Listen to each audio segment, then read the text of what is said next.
In Italia ci sono tanti piccoli borghi che possono rinascere e diventare posti splendidi dove vivere. Vieni con me, andiamo a visitarne uno. Per raggiungerlo dovrò guidare quasi 6 ore. Ottima occasione per riassumere le 3 cose da fare per risolvere i problemi che affliggono i bellissimi borghi italiani. Argomento su cui si basa il nostro canale YouTube Rurale Digitale.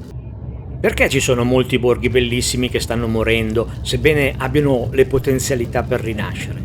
Per 3 motivi principali. No, la mancanza di soldi non è tra questi. I soldi ovviamente sono necessari, ma prima bisogna superare 3 ostacoli molto più importanti. Vediamo quali sono e come si possono superare. In questi anni ho analizzato tante situazioni assurde che a vederle provocano solo rabbia e frustrazione. Ho conosciuto anche tanta gente che vorrebbe lasciare i grossi centri urbani e trasferirsi in luoghi che offrono uno stile di vita migliore. Persone di tutte le età che cercano un luogo dove vivere e lavorare, non un dormitorio per pendolari. Un luogo dove c'è un futuro.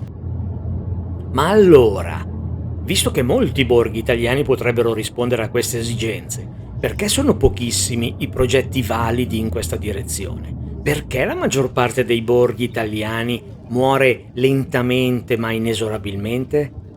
Il primo problema è la mancanza di coraggio per guardare la realtà. Bisogna fare una considerazione oggettiva. La maggior parte dei borghi italiani non ha alcun futuro, a meno di iniziare a pensare e agire fuori dagli schemi. Quindi spazziamo via subito le confortevoli illusioni. Non ha senso investire soldi pubblici ed energie su tutto il territorio nazionale.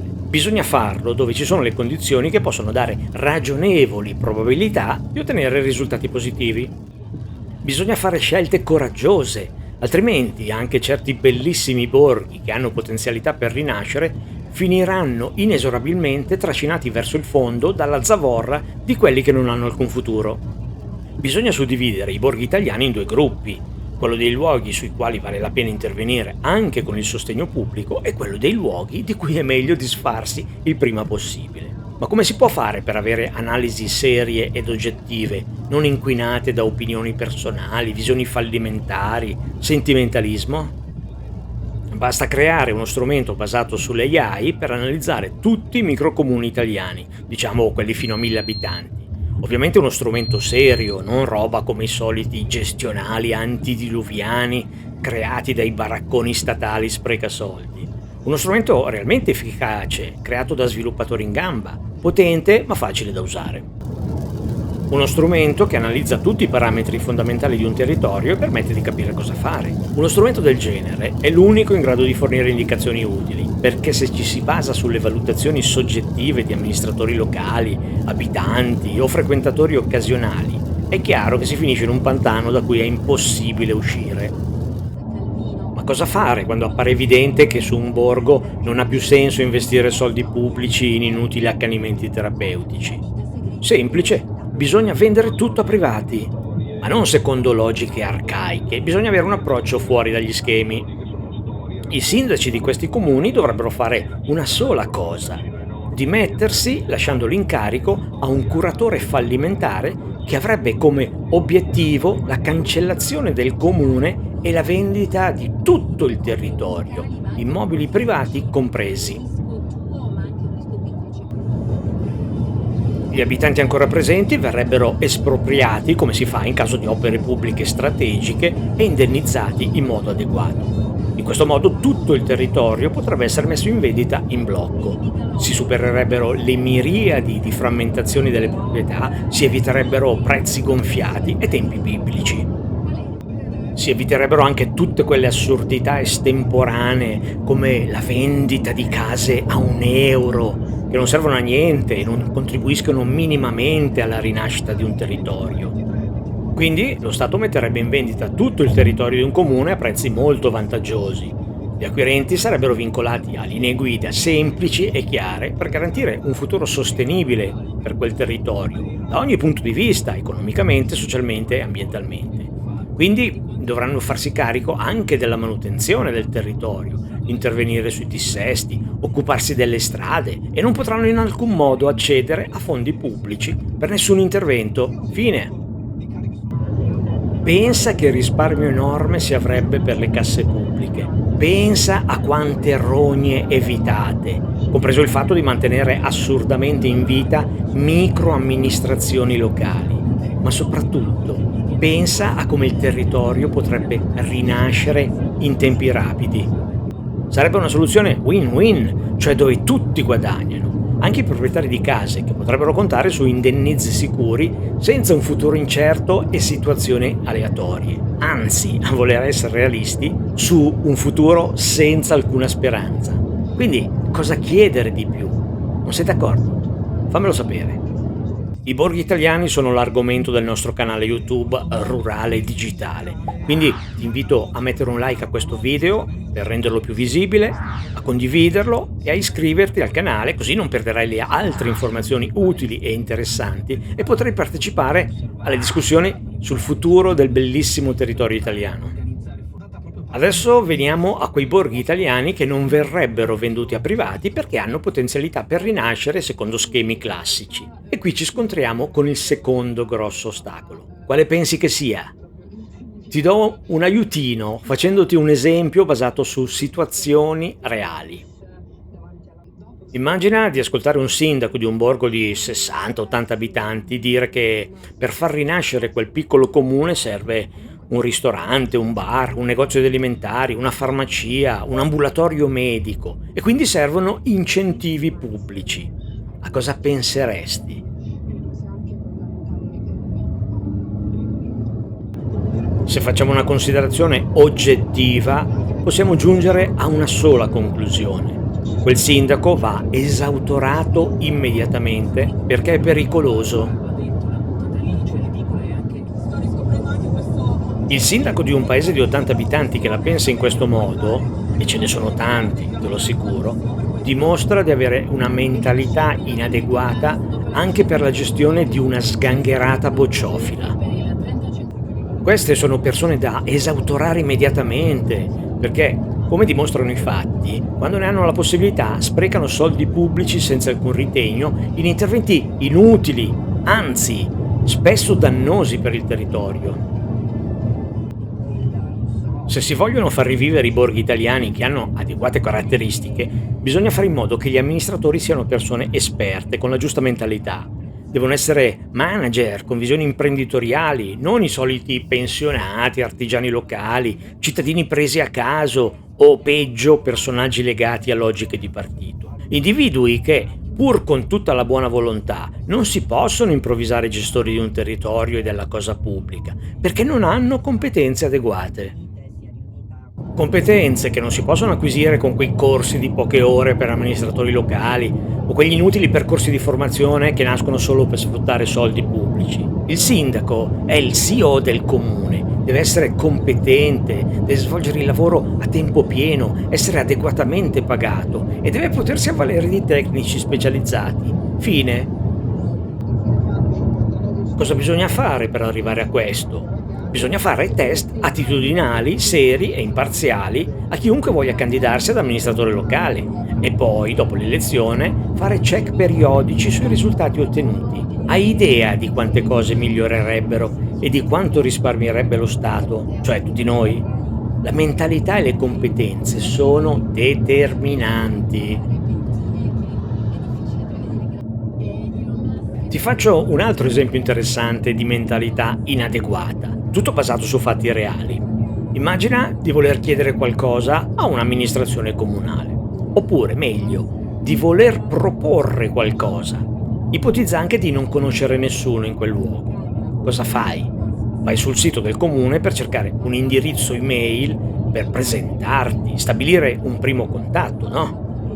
La prima scoperta che potresti fare è che esistono ancora molti piccoli comuni che usano indirizzi ridicolmente poco professionali come nomecomune@virgilio.it o simili. In questi casi c'è poco da dire. Queste amministrazioni dovrebbero essere immediatamente sciolte e commissariate e i dipendenti licenziati. Ci sono poi comuni che pubblicano solo l'indirizzo PEC, così evitano di essere disturbati dai normali cittadini. Infine ci sono quelli che hanno la classica mailbox info@nomecomune.it.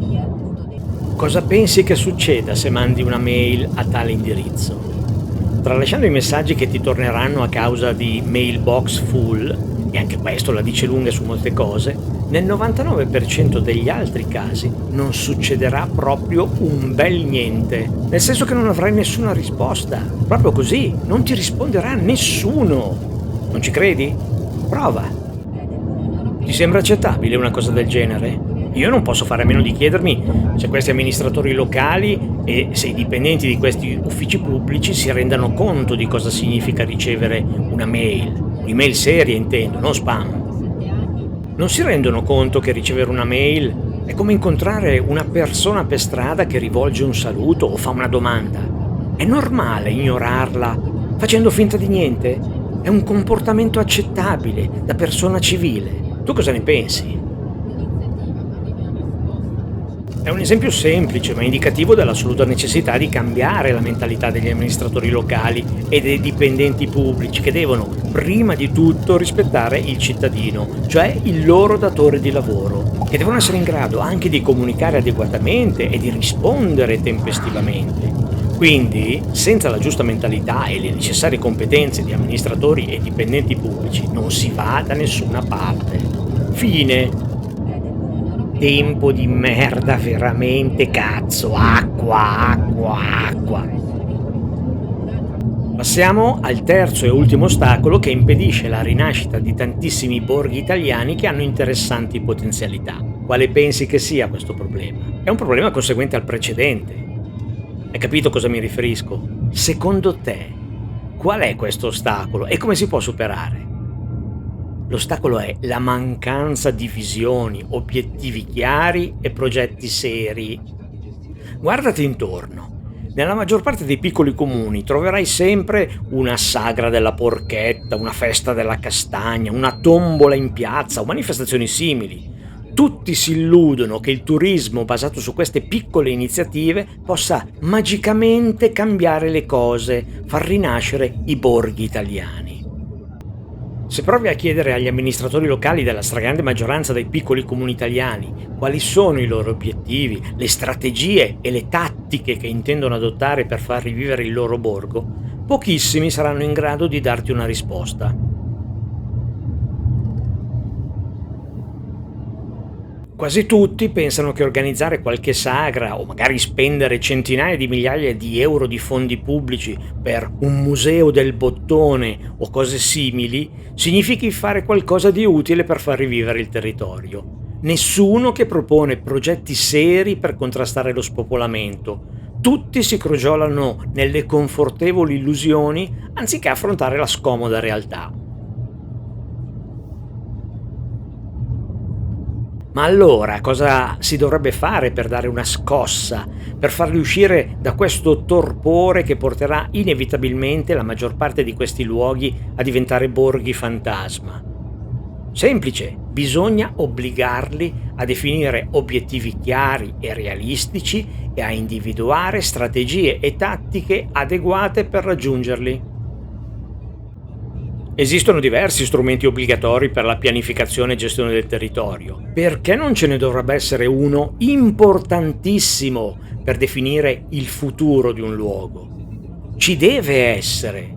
Però anche in questo caso non bisogna in alcun modo lasciare spazio alla discrezionalità e ai sentimentalismi, altrimenti si finirebbe inevitabilmente per ricadere in scelte sbagliate dettate da campanilismo, clientelismo, nepotismo e sopravvalutazione delle proprie capacità. Bisognerebbe creare uno strumento semplice e potente come l'app di valutazione basata sulle AI di cui ho parlato nel primo punto. Lo Stato dovrebbe stabilire termini e linee guida chiare e pretendere che ogni piccolo comune, avvalendosi esclusivamente di collaborazioni esterne qualificate, si doti di uno strumento di pianificazione del futuro e chi non lo fa non becca più un euro di soldi pubblici e nemmeno le tasse locali. Bisogna seguire questa strada anche perché in generale nei piccoli comuni sono molto restii ad avvalersi di collaborazioni esterne con soggetti qualificati. Usano sempre l'alibi dei soldi che mancano. In realtà quasi sempre sopravvalutano le competenze interne o locali oppure pensano, per vari motivi, di poter far tutto autonomamente. Questo è un atteggiamento molto negativo perché quasi sempre impedisce analisi oggettive. Una posizione neutra di qualcuno che non ha alcun legame con uno specifico luogo può produrre informazioni utilissime e suggerire approcci diversi da quelli tradizionali locali. Può mettere in evidenza errori e fornire indicazioni basate anche su altre esperienze e su competenze di alto livello solitamente impossibili da trovare nell'amministrazione di un piccolo borgo. Insomma, usare strumenti avanzati e metodologie che permettono analisi oggettive è determinante. E se ci sono pochi soldi, anziché spenderli, ad esempio, per riparare le buche in una strada, è molto più importante destinarli alla realizzazione di un progetto di pianificazione del futuro. Se fai l'amministratore locale e non vuoi capire che la definizione di obiettivi e strategie tattiche per far rivivere il tuo borgo deve avere priorità su tutto, e se non sei in grado di spiegarlo ai tuoi concittadini, devi andare a casa perché non sei in grado di fare l'amministratore e sicuramente stai già facendo e continuerai a fare danni alla cosa pubblica. Fine.